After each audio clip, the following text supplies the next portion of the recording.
রহমতে আলম নবী নূরে মুজাসসাম, রহমতে আলম নবী নূরে মুজাসসাম। সাহাবীরা আতর বানায় ওই নবীজির ঘাম, সাহাবীরা আতর বানায় ওই নবীজির ঘাম। রহমতে আলম নবী নূরে মুজাসসাম, রহমতে আলম নবী নূরে মুজাসসাম।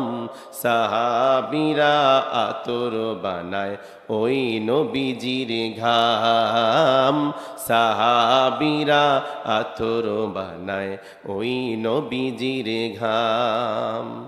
চিনো মানো জানো কেমন আমার নবীজি, যাহার পাগল চন্দ্র সূর্য তারকারাজি।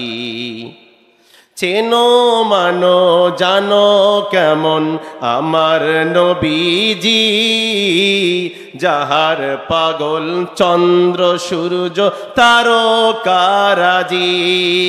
তোমরা আরো শুনবানি সুন্দর কাহিনী, আরো শুনবানি সুন্দর কাহিনী। জান্নাতের ওই রুমে রুমে লেখা নবীর নাম, জান্নাতের ওই রুমে রুমে লেখা নবীর নাম। রহমতে আলম নবী নূরে মুজাসসাম, রহমতে আলম নবী নূরে মুজাসসাম। সাহাবীরা আতর বানায় ওই নবীজির ঘাম। আল্লাহ রাব্বুল আলামিন কিছু মানুষকে ডাক দিয়ে বলবে, ও আমার বান্দারা, তোমরা দাঁড়িয়ে যাও, সরাসরি আমার জান্নাতে চলে যাও। সুবহানাল্লাহ বলবেন না? ফেরেশতারা বলবে, আল্লাহ গো, তাদেরকে কেন ডাইরেক্ট জান্নাতে দিচ্ছেন? আল্লাহ পাক বলবেন, এরা হচ্ছে আমার পরিবার। সুবহানাল্লাহ বলেন, এরা হচ্ছে আমার আত্মীয়। আল্লাহ রাব্বুল আলামিনকে ফেরেশতারা বলবে, আল্লাহ আপনার তো বউ নাই, বাচ্চা নাই, শ্বশুর বাড়ি নাই, বাবা নাই, মা নেই, আপনার পরিবার, আপনার ফ্যামিলি আত্মীয় হয় কেমন করে? আল্লাহ রাব্বুল আলামিন বলবে, ওই যে মিঠাপুকুরবাসী জীবন বাজি রেখেছিল এই কোরআনের জন্য, কোরআনের রাজ প্রতিষ্ঠিত করার জন্য, ইসলামী আন্দোলন করার জন্য, আমি আল্লাহর জমিনে আল্লাহর দ্বীন প্রতিষ্ঠিত করার জন্য মিঠাপুকুরের মানুষেরা জীবন বাজি রেখেছে, রক্ত দিয়েছে, জীবন দিয়েছে, ইসলামকে বিলীন হতে দেয় নাই। 16টা বছর নির্যাতিত হয়েছে, বাড়িতে থাকতে পারে নাই, মামলা হামলা জেল জুলুম সহ্য করেছে, তারপরেও ইসলামী আন্দোলনের পথ ছাড়ে নাই, ছাড়ে নাই, ছাড়ে নাই। সেজন্য আমি আল্লাহ রাব্বুল আলামিন তাদের এই ত্যাগ, তাদের এই তিতিক্ষাকে আমি আল্লাহ রাব্বুল আলামিন কবুল করেছি। আমি আল্লাহ পাক শুধু কবুল করি নাই, আমি আল্লাহ পাক কিয়ামতের ময়দানে আমার পরিবারভুক্ত তাদেরকে করে নিয়েছি, আমার আত্মীয় বানিয়েছি তাদেরকে, বিনা হিসাবে আমি আল্লাহ পাক তাদেরকে জান্নাত দিয়ে দিলাম। জোরে বলেন আল্লাহু আকবার। আমার ভাইরা, কারণ একটাই, যারা দুনিয়ার মধ্যে কোরআন মানবে, কোরআনের জন্য জীবন দিবে, কোরআনের সমাজ যারা প্রতিষ্ঠিত করতে চাইবে, তারা আল্লাহ রাব্বুল আলামিনের আত্মীয় হয়ে কিয়ামতের ময়দানে উঠে যাবে। জোরে বলেন সুবহানাল্লাহ। কারণ কি? কোরআনকে যারা ভালোবেসেছিল নিজের জীবনের চাইতে বেশি। আওয়াজ দেন ঠিক কিনা? প্রক্ষান্তরে আবার একদল মানুষকে ডাইরেক্ট জাহান্নামে দেওয়া হবে। কারণ কি? কারণটা হচ্ছে এই মানুষগুলো ছিল কোরআন বিদ্বেষী, ইসলাম বিদ্বেষী। কোরআন বিদ্বেষী, ইসলাম বিদ্বেষী মানুষ তো মিঠাপুকুরে নাই।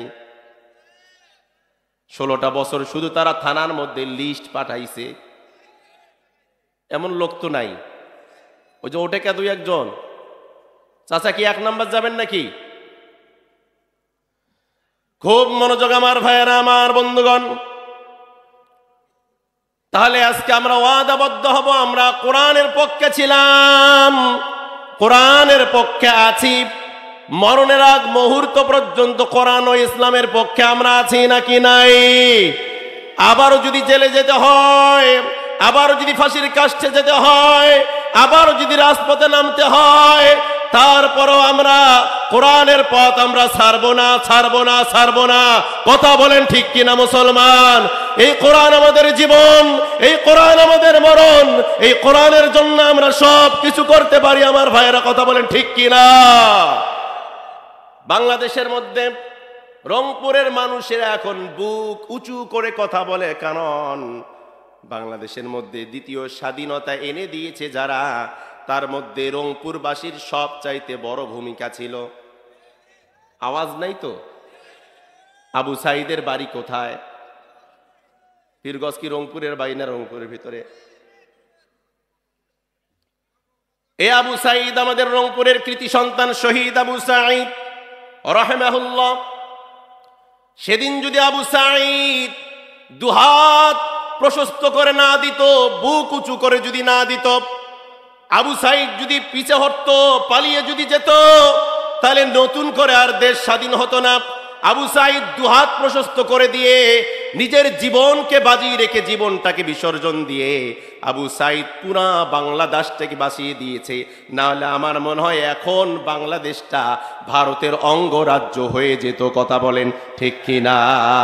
কারণ আগে দেশ চালিয়েছিল যারা, ভারতের দালাল ছিল তারা, ভারত যা বলতো তাই তারা করতো, এবং এই দেশকে ভারতের হাতে তুলে দেওয়ার জন্য সব কিছু রেডি করেছিল। কথা বলেন ঠিক কিনা? সেজন্য বাংলাদেশ স্বাধীন হওয়ার পর ভারতের মাথা নরম না গরম, ঠান্ডা না গরম? এমন গরম আমাদেরকে কত হুমকি ধামকি দিল। কথা কয় না? কি করবে, এই করবে, সেই করবে, কালকে পাঠাবে। রাজনৈতিক কোনো কথা আমি বলবো না, আওয়ামী লীগের বিপক্ষে কোনো কথাই বলবো না আমি। যারা পালিয়ে যায় তাদের কথা বলে এই মোচ নষ্ট করব না। কথা বলেন। বাংলাদেশের মেয়ে পালিয়ে গিয়েছে, তারা এখন মাঝে মাঝে যৌতুক চায়। আরে বেটা, যখন নিয়ে গেলি তখন ভাবলি না যে পালাতক মেয়ে যৌতুক দেয় না শ্বশুরের বাড়ির থেকে? যৌতুক চাবা তো জুতের পিঠা খাবা। ওই মেয়েকে আমরা ত্যায্য করেছি। কথা বলেন ঠিক কিনা? ওর লাশ যাওয়ার বাংলাদেশে আমরা চাই না। কথা বলেন ঠিক কিনা? মাঝে মাঝে আমাদেরকে ভারত হুমকি দেয়, ওদের দেশ বড়, ক্ষমতা বেশি, অস্ত্র বেশি, সেনাবাহিনী বেশি। আমি বলি ভাই রে ভাই, ধমক দিয়ে লাভ নাই। তোদের দেশ বড় হতে পারে, অস্ত্র বেশি হতে পারে, সেনাবাহিনী বেশি হতে পারে, কিন্তু আমরা মুসলমান, আমাদের বুক ভরা ইমান, কলিজা ভরা ইমান। বড় রাষ্ট্র, বেশি অস্ত্র, বেশি সেনাবাহিনী, আমরা ভয় পাই না। আমরা 313 জন হলেই বিজয়ের মালা ছিনিয়ে নিয়ে বাড়ির মধ্যে চলে আসব। কথা বলেন ঠিক কিনা? ইসলামের বিজয় এসেছে, ইসলামের বিজয় এসেছে সংখ্যা দিয়ে নয়। সংখ্যা কম হোক আর বেশি হোক, যদি কলিজার ভিতরে ঈমান থাকে, লিল্লাহে তাকবীর স্লোগান দিয়ে যদি মাঠের মধ্যে নামা যায়, আল্লাহ রাব্বুল আলামিনের ওয়াদা, আল্লাহ পাক আমাদেরকে ফেরেশতা নাজিল করে দিয়ে সাহায্য করবে। আবার ওই উগ্রপন্থী হিন্দুদের কাছ থেকে আমরা বিজয় ফিরে আনব। 53 বছর হয়েছে বাংলাদেশ স্বাধীন হওয়ার, তারপরেও শুধুমাত্র ভারতের জন্য আমরা অরিজিনাল স্বাধীনতা ভোগ করতে পারি নাই। কথা বলেন ঠিক কিনা মুসলমান? যদি ভারতের সঙ্গে যুদ্ধ লেগেই যায়, কারা কারা রাজি আছে দুহাত তুলে আল্লাহরে দেখায় দেই।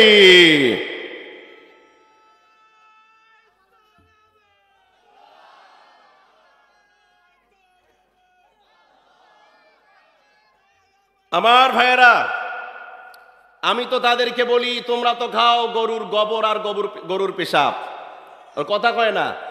আর আমরা মুসলমান সকালবেলা একটা গরু জবাই করলে দুপুর বেলা শেষ, রাতের বেলা হাড্ডি পর্যন্ত খুঁজে পাওয়া যায় না। আমরা খাই গরুর গোশত, আর তোমরা খাও গরুর গোবর আর গরুর পেশাব। গরুর গোবর খাওয়া আর পেশাব খাওয়া শরীর নিয়ে মুসলমানের সাথে লাগতে আসিও না, কারণ তোমার ইতিহাস জানা দরকার। মুসলমানেরা তাগড়া গরু, একটা গরু জবাই করে খেয়ে ফেলে। সেই মুসলমানের সাথে যদি লাগতে আসো, ধুতি খুলে পালাতে বাধ্য হবে কথা বলেন ঠিক কিনা মুসলমান?